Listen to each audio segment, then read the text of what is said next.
Hey everyone, time for another Channel Futures Fast Chat. I'm Craig Galbraith, Editorial Director with Channel Futures. Pleased to be joined today by Lamon Gorman. Lamon is the Director of Service Provider Channel with Trend Micro. Lamon, good to see you again. Nice to see you again, Craig. Been about a year since we've chatted.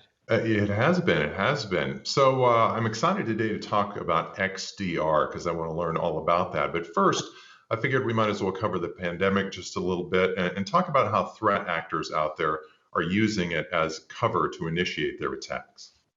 Yeah, Craig, we could spend the entire chat on this topic. For decades, we've seen threat actors leverage anything newsworthy to launch their attacks. So this is not anything new. But in my lifetime and my living memory, I should say, there hasn't been a bigger, more global event that's impacted as many people as the pandemic. So the figures don't necessarily suggest there's been an increase in cybercrime, but the scale and the extent in which cyber criminals are using this as a lure is what's unprecedented, right? Threat actors have really shifted their enterprise attack tactics. Try saying that after a few drinks. And they shifted these tactics to really take into account that they're now targeting employees at home.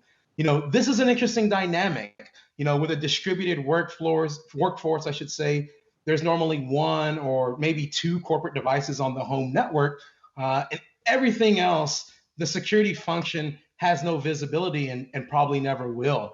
And so even the important things like the home router, for example, these are definitely in the sights of attackers. Just imagine the things you could accomplish if you could own the home router and basically change the DNS setting. Something as simple as this opens up a whole new world of possibilities. While threat actors are always shifting their tactics, I think some MSPs have really lagged behind in shifting or evolving their mentality on cybersecurity. Historically, MSPs have seen cybersecurity as a checkbox or a set it and forget it type of service. But, recent attacks on MSPs over the last couple of years, the global pandemic, have really accelerated a major shift in mentality. Our best of breed MSPs no longer see cybersecurity as a checkbox, but a true driver of business for them. By them, elevating their cybersecurity services, it's actually allowed them to tap into new opportunities and better mitigate risk that they assume as an MSP. All right, so let's dive a little deeper into that and talk more about the cybersecurity challenges that both MSPs and their customers are facing. Yeah. So MSPs and their clients are facing a myriad of challenges. First and foremost, it's the stealthy and sophistication of attacks coming from all angles and all vectors. I'm sure a lot of folks watching this today have heard about the crazy story of that casino being compromised via a smart thermostat in a fish tank. That's just an example of the sophistication of attacks facing MSPs and their customers. But MSPs specifically have been especially hit hard by the staffing shortage that's hitting the entire IT industry. But I think for MSPs, there's a double whammy in that they have limited cybersecurity expertise within their staff. And so a lot of their teams are overloaded with a lot of alert noise, right? They're receiving a mixture of system events, security events. And for those frontline engineers, it's very difficult for them to know what to focus on and how to respond, for example. And then the last thing I would say as far as challenges they're seeing is too many security solutions. These point solutions really actually create security silos of information. And so this is because they're not talking to each other, but also for MSPs creates another layer of admin and frustration. And that as an MSP, you're responsible for managing all of these security solutions. So those are just some of the challenges that MSPs and their customers are facing today. Yeah, all those options out there can be confusing. So let's talk about XDR. I set it up earlier. What is it and how does it work? Yeah. So XDR is definitely an emerging technology. And at the highest level, it's really an extension of EDR or endpoint detection and response. As an emerging technology, the analyst firms are still kind of battling it out as it relates to industry definition. But from a trend micro perspective, XDR is extended or cross-layer detection and response.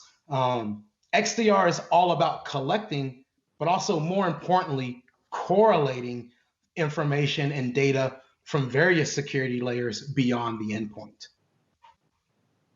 So go into that more. How does XDR help address the security challenges that MSPs are facing today? Yeah, one of the biggest benefits of XDR is the consolidation and correlation of threat data and telemetry from sources beyond the endpoint. This is really helping MSPs break down those security silos, right? XDR correlated models really help these overloaded teams, if you will, cut through the noise and more quickly identify critical security events for their customers. Events on their own that may seem benign, but when they're correlated, tell a whole different story. And so XDR really allows MSPs to respond more quickly and more confidently to their client security issues. So in the end, if I had to sum it up, I would say XDR is all about automating and improving the security operations for MSPs. So peer into your crystal ball, then what does the future hold for XDR? Well, the first thing I'll say is the EDR vendors are shifting quickly to XDR. That's definitely for sure. If they haven't done so already, they're really going to have to figure out where they're going to get this other data from these other sources. The second thing I would say is XDR is going to be the platform or the place where you as an MSP decide on the detection decisions for your customer's environment. And this is because XDR is going to have the most visibility and the most data as well. And the last thing I'll say as it relates to the future of XDR is rapidly becoming a foundation for a range of value-added services. For example, some of our service provider partners are including XDR into their managed detection and response services. Yeah, not only that, XDR just sounds cool, doesn't it?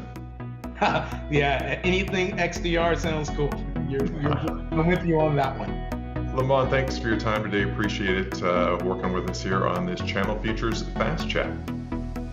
Thanks for having me. Take care.